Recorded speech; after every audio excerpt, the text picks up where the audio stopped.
Students, some of series के इस question को मैंने आईआईटी जैम मैथ्स 2025 के क्वेश्चन पेपर से सिलेक्ट करा है। फ्रेंड्स, और इसको डिस्कस करते हैं।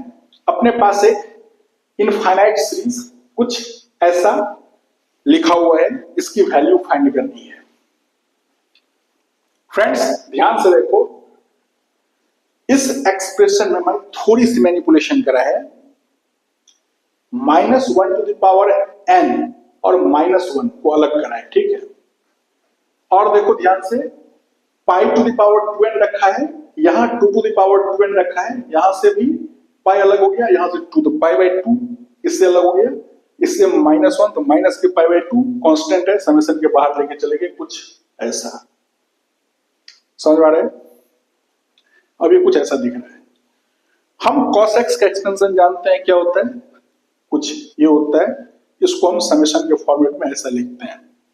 अब ध्यान से देखो, इसमें और इसमें बस एक डिफरेंस है, ये n इक्वल्स टू 0 से यहां तक है, ये n इक्वल्स टू 1 से यहां तक है।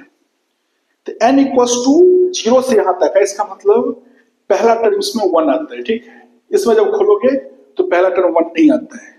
अगर हम अपने तरफ से अगर हम इसमें +1 कर दें, ठीक है,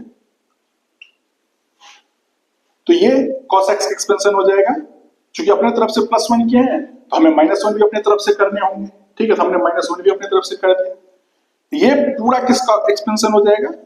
अब cos ऑफ पाई बाई 2 का। तो ये पूरा सब ऐसे ब्रैकेट है। अब क्या रह गया, देखो ध्यान से, माइनस के पाई बाई 2 इंटू ये expansion cos of pi by 2 का है। इस 1 को यूटिलाइज करने के लिए -1 भी चढ़ाए थे, यहाँ -1 आ गया। cos पाई बाई 2 की वैल्यू क्या होती है? 0। यह minus pi by 2 into -1 value क्या आ गई? Pi by 2। तो कौन सा ऑप्शन करेक्ट है? तीसरा ऑप्शन करेक्ट है। ओके फ्रेंड्स, इस शॉर्ट में बस इतना ही। तब तक के लिए देखते रहें, पढ़ते रहें, बढ़ते रहें। धन्यवाद।